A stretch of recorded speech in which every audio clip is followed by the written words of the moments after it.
எல்லோருக்கும் வணக்கம். எப்படி நீங்கள் நல்லா இருக்கீங்களா? மீண்டும் ஒரு சுவையான பரபரப்பான அரசியல் தகவலோடு உங்களை சந்திப்பதில் மற்ற மகிழ்ச்சி. எப்பொழுதும் சொல்லுவதுதான் தமிழக அரசியல், தேசிய அரசியல், கலை யதார்த்தம் இவற்றை பற்றி தெரிந்து கொள்ள நம்ம சேனலை சப்ஸ்கிரைப் பண்ணுங்கள். உங்கள் நேரம் வீண் போகாது. சமீப நாட்களிலே குறிப்பாக கடந்த 15 நாட்களாக தேசிய அளவிலே பிரதமர் நரேந்திர மோடியுடைய பிரச்சாரம் செய்யும் தந்திரம், அவருடைய பேச்சுக்கள் இவற்றையெல்லாம் பார்த்து திராவிட முன்னேற்ற கழகத்தை பொறுத்தவரை ஒரு பெருத்த நம்பிக்கை அல்லது ஒரு பெருத்த எதிர்பார்ப்பு ஏற்பட்டிருப்பதாக அந்த கட்சியினுடைய இரண்டாம் கட்ட தலைவர்கள் பலரும் சொல்லி வருகிறார்கள். குறிப்பாக தமிழகத்திலே உள்ள ஊடகங்கள், அதாவது தொலைக்காட்சி ஊடகங்கள், செய்தி தொலைக்காட்சி ஊடகங்களும் கூட இதைத்தான் பிரதிபலித்து வருகின்றன. அது என்ன அப்படின்னு சொன்னாக்க, தேசிய அளவிலே என்னதான் இந்த ஒப்பீனியன் போல்ஸ், தேர்தலுக்கு முந்தைய கருத்து கணிப்புகளை பொறுத்தவரை பாரதிய ஜனதா கட்சி ஒரு பெரிய அளவு வெற்றி பெறும், 350 தொகுதிகளை வெல்லும் என்ற ஒரு கருத்து கணிப்பு இருந்தாலுமே கூட நடந்திருக்கும் இத்தனை கட்ட தேர்தல்கள், அந்த கட்டங்களிலே எப்படி பாஜக தன்னுடைய பிரசார தந்திரங்களை மாற்றி கொண்டிருக்கிறது. பிரதமர் மோடி கிட்டத்தட்ட அவருடைய பாடி லாங்குவேஜில் ஒரு விதமான அச்சம் தெரிகிறது என்ற ரீதியிலே திராவிட முன்னேற்ற கழகத்தினர் சிந்திக்க ஆரம்பித்திருக்கிறார்கள் என்பதை பலருமே சொல்லுகிறார்கள். நாம் தொடர்பு கொண்டு பேசிய பல திராவிட முன்னேற்ற கழக தலைவர்கள் கிட்டத்தட்ட ஆஃப் த ரெக்கார்டு இதை உறுதிப்படுத்தினாங்க. அவங்க என்ன சொன்னாங்க, நான் ஆரம்ப கட்டத்தில் முதல் 2 சுற்றுக்களிலே இருந்த ஒரு பெரிய நம்பிக்கை, ஒரு பெரிய அந்த சார் சௌபார் இஸ்பார் 400 பார், இந்த முறை 400 தொகுதிகள் என்ற ஒரு நோக்கத்திலே பாஜகவுடைய பிரசார தந்திரங்களும் மோடியுடைய பிரசாரம் தொடங்கி இருந்தாலும் கூட ஒவ்வொரு கட்டத்திலுமே பாஜகவுக்கான ஒரு பெரிய ஆதரவு அலை குறைந்து வருவதாக பிரதமர் மோடி உடைய பேச்சுக்கள் தெரிவிக்கின்றன என்பதை திமுக காரங்க சுட்டி காட்டுறாங்க.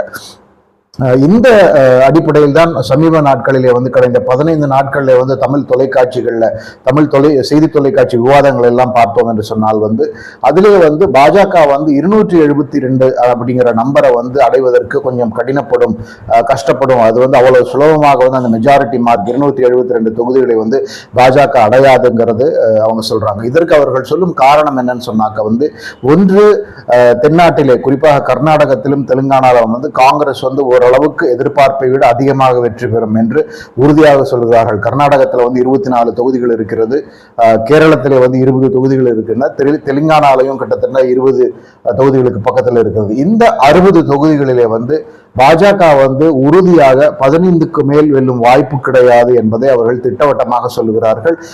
இது இந்த எண்ணிக்கை எந்த ஒப்பீனியன் போல்ஸும் வரவில்லை என்று சொன்னாலும் கூட காங்கிரஸ் கட்சியோடு பணிபுரியும் அந்த சுனில் கானுகோலு போன்ற தேர்தல் ஆய்வாளர்கள் காங்கிரஸ் கட்சிக்கு உறுதியாக இந்த 3 மாநிலங்களிலே பெரிய வெற்றி கிடைக்கும். கேரளத்தில் 20 தொகுதிகளில் உறுதியாக 15க்கு மேற்பட்ட தொகுதிகளில் காங்கிரஸ் வெல்லும். கர்நாடகத்தில் 24 தொகுதிகளில் 18 தொகுதிகளை காங்கிரஸ் வெல்லும். அதே போல தெலுங்கானாவில் majority of the seats Congress வெல்லும். அதே போல ஆந்திர பிரதேசத்திலும் கூட அந்த ஜெகன்மோகன் ரெட்டியுடைய தங்கை YS ஷர்மிளா அவர்தான் இப்ப காங்கிரஸ் தலைவராக மாறி இருக்கிறார். அவருடைய பிரச்சாரத்துக்கும் அங்க பெரிய ஒரு வரவேற்பு ஏற்பட்டிருக்கிறது. அதனால் ஆந்திர பிரதேசத்திலும் கூட பெரிய அளவிலே காங்கிரஸ் வெற்றி பெற வாய்ப்பு இருக்கிறது. தமிழ்நாட்டை பற்றி நம்ம சொல்லவே தேவையில்லை. தமிழ்நாட்டில் திராவிட முன்னேற்ற கழக கூட்டணியில காங்கிரஸ் போட்டியிடுகிறது. திமுக காங்கிரஸ் கூட்டணி என்ன ஆனாலும் ஒரு 25 to 35 தொகுதிகளை வெல்வோம் என்பதிலே அந்த கூட்டணி உறுதியாக இருக்கிறது அப்படிங்கிற எந்த சந்தேகம் கிடையாது. தமிழக முதலமைச்சர் திராவிட முன்னேற்ற கழகத்தில் ஸ்டாலினை பொறுத்தவரை 40 நமதே அப்படின்னு சொல்லி பிரசாரத்தை ஆரம்பித்திருந்தா கூட எந்த அளவிற்கு ஒரு ஆட்சிக்கான எதிரான ஒரு ஆன்டி இன்கம்பன்சி, அந்த ஆட்சிக்கு எதிரான கருத்து அலை இருந்தாலும் கூட அதையும் தாண்டி உறுதியாக மினிமம் 25 அல்லது 28 தொகுதிகள், அதிகபட்சம் மேக்சிமம் 35 தொகுதிகள் வரை திமுக வெல்லும் என்பதிலே திமுக கூட்டணிக்கு எந்த சந்தேகம் கிடையாது என்று சொல்லுகிறார்கள். இவற்றையெல்லாம் கூட்டி பார்த்தோம் என்று சொன்னால் தென்னாட்டிலே காங்கிரஸ் கட்சிக்கும் திமுக கூட்டணி அல்லது காங்கிரஸ் கூட்டணிக்கும் தான் இப்போதைக்கு ஒரு அட்வான்டேஜாக இருக்கிறது என்று பலரும் கருதுகிறார்கள். இதை பல பாஜக எதிர்ப்பு பத்திரிகையாளர்கள் அல்லது ஓரளவுக்கு இடதுசாரி அல்லது சென்ட்ரிஸ்ட் பத்திரிகைகள், அதாவது நடுநிலை கொண்ட அல்லது இடதுசாரி ஆதரவு உள்ள பத்திரிகையாளர்கள் பலருமே வந்து தேசிய அளவிலே கூட இதை கருத்தை தான் சொல்லி வருகிறார்கள் என்பதை நாம் குறிப்பாக பார்க்க வேண்டும். இதையெல்லாம் கூட்டி கழித்து பார்க்கும் பொழுது இன்னொன்று வந்து வட மாநிலங்களிலே வந்து மீடியால ப்ரொஜெக்ட் செய்யற அளவுக்கு வந்து பாஜகவுக்கு ஆதரவு கிடையாது. அதே போல நரேந்திர மோடிக்கும் கூட ஒரு பெரிய ஆதரவு அலை வந்து இப்பொழுது முன்னை விட குறைந்திருக்கிறது. நரேந்திர மோடி தான் மோஸ்ட் பாப்புலர் லீடராக இப்பொழுது இருந்தாலுமே கூட 2019 இருந்த அளவுக்கு அவருக்கு இருந்த பாப்புலாரிட்டி இப்ப இல்லை அப்படிங்கிறது வந்து பலரும் சொல்லுகிறார்கள். முக்கியமாக நம்ம அதில் பார்க்க வேண்டியது வந்து பிரசாந்த் கிஷோர் போன்ற தேர்தல் நிபுணர்கள் கூட இதைத்தான் சொல்லுகிறார்கள். அதாவது மோடி வந்து அன்பீட்டபிளா இருக்காரு, உறுதியாக மோடி தான் வெற்றி அடைவார் அப்படின்னு இருந்தாலும் கூட 2019க்கு மோடிக்கு ஆதரவாக இருந்த அந்த மிகப்பெரிய ஒரு அலை வந்து இப்போது இல்லைங்கள எந்த சந்தேகம் கிடையாது. அந்த அடிப்படையில் பார்த்தோம் என்று சொன்னால் வட மாநிலங்கள் கூட குறிப்பாக மத்திய பிரதேசமாகட்டும் குஜராத் ஆகட்டும் இந்த 2 மாநிலங்கள்ல வந்து சென்ற முறை 2019 தேர்தலில் வந்து பாஜக அனைத்து தொகுதிகளுமே வென்றது. ஒரு தொகுதியில் கூட எதிர்கட்சிகள் வெல்லவில்லை.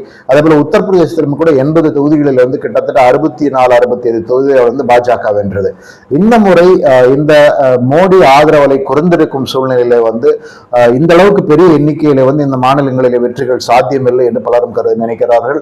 குறிப்பாக நாம் சொன்ன மாதிரி அந்த இடதுசாரி கருத்து கொண்ட அல்லது சென்ட்ரிஸ்ட் நடுநிலை கருத்து கொண்ட பாஜக ஆதரவு அல்லாத பத்திரிகையாளர்கள் அது தேசிய அளவில் ஆகட்டும் அல்ல பல மாநில அளவில் ஆகட்டும் அவரெல்லாம் சொல்லுவது இந்த மாநிலங்கள் எல்லாம் கூட வந்து பாஜகவுக்கான ஆதரவு குறைந்திருப்பதாலே பாஜக தனிப்பெரும் கட்சியாக அல்லது மிகப்பெரிய ஒரு மிருகபலம் கொண்ட மெஜாரிட்டியோட வெல்வதுங்கிறது மிக கடினம் அப்படிங்கிறது தான் இப்போதைக்கு கணக்காக இருக்கிறது. இந்த கணக்கு எந்த அளவுக்கு கலை யதார்த்தத்தை பிரதிபலிக்கிறது அல்லது எந்த அளவுக்கு உண்மைங்கிறது வந்து உறுதியாக வந்து நம்ம முடிவுகள் வரும்போதுதான் தெரியும்.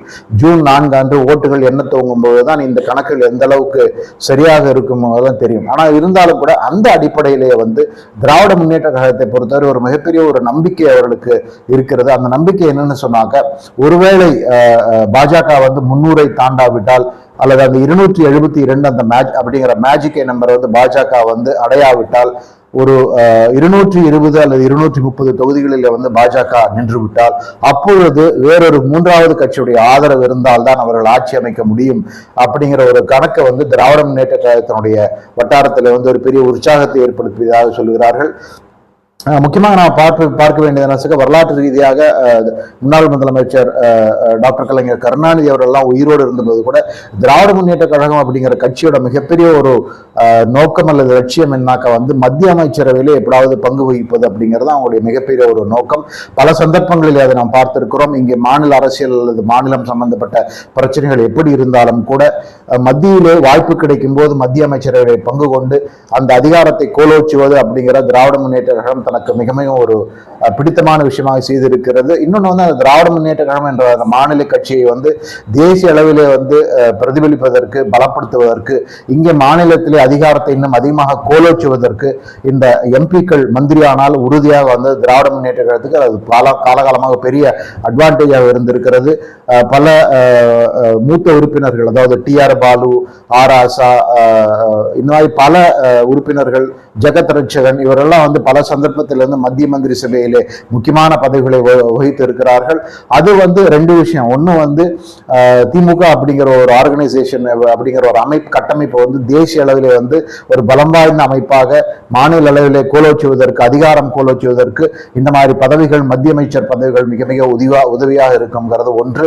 இன்னொன்று இங்கே வந்து மாநில அளவிலே வந்து கட்சியை வலுப்படுத்துவதற்கு தேவைப்படும் அந்த ஃபண்ட்ஸ் வந்து இந்த மாதிரி ஒரு பதவிகள் மூலமாக கிடைப்பதற்கு வாய்ப்பு இருக்கிறது அப்படிங்கிறது அந்த கட்சியினுடைய ஆழமான நம்பிக்கை. அந்த சூழ்நிலையிலே ஒருவேளை இப்பொழுது பாஜகவுக்கு வந்து ஒரு தனி மெஜாரிட்டி கிடைக்காமல் மோடி வந்து ஒரு வெளியில் இருக்கும் கட்சிகளுடைய ஆதரவை நாட வேண்டிய ஒரு கட்டாயம் ஏற்பட்டு விட்டால் அப்பொழுது ஒரு 30 அல்லது 35 தொகுதிகளை வந்து கையில் வைத்துக் கொண்டால் உறுதியாக திமுக வந்து ஒரு மிக ஒரு வலுவான நிலையிலே இருக்கும். மந்திரி சபையிலே கூட பங்கு கொள்ள வாய்ப்பு இருக்கிறது அப்படி பலரும் சொல்கிறார்கள். இதற்கு வந்து எதிர்ப்பு கருத்து சொல்லுவாங்க யாருன்னு பார்த்தாக்கா பல பேர், அதாவது திமுக வந்து திராவிட கொள்கையில மிக வலுவாக இருப்பது மட்டுமல்லாமல் மோடி எதிர்ப்பு அப்படிங்கிற ஒரு சித்தாந்தத்தை அடிப்படையிலே தான் வந்து கடந்த 10-15 ஆண்டுகளாக வந்து இங்கே திமுக வந்து பாராளுமன்ற தேர்தலில் பிரசாரம் செய்து வருகிறது. அப்படி மோடி எதிர்ப்பு, RSS எதிர்ப்பு, பாஜக எதிர்ப்பு இவ்வளவும் செய்துவிட்டு காங்கிரஸ் கட்சியினுடைய நீண்ட நெடுநாள் உறவை வந்து துண்டித்து கொண்டு அப்படி போவார்களா அப்படின்னு கேட்கறதுக்கு வந்து அரசியல் அப்படிங்கிறதே வந்து எது அந்தந்த சந்தர்ப்ப சூழ்நிலையில் எது சாத்தியமோ எது நடக்குமோ எது அந்த கட்சியுடைய எதிர்காலத்திற்கு நல்லதோ அதை செய்வதுதான் அந்த கட்சி தலைமை வந்து ஒரு ஸ்ட்ராட்டஜிக்கா சரியாக இருக்கும் அப்படிங்கிறத பல சந்தர்ப்பங்களில் நாம் பார்த்துக்கிறோம்.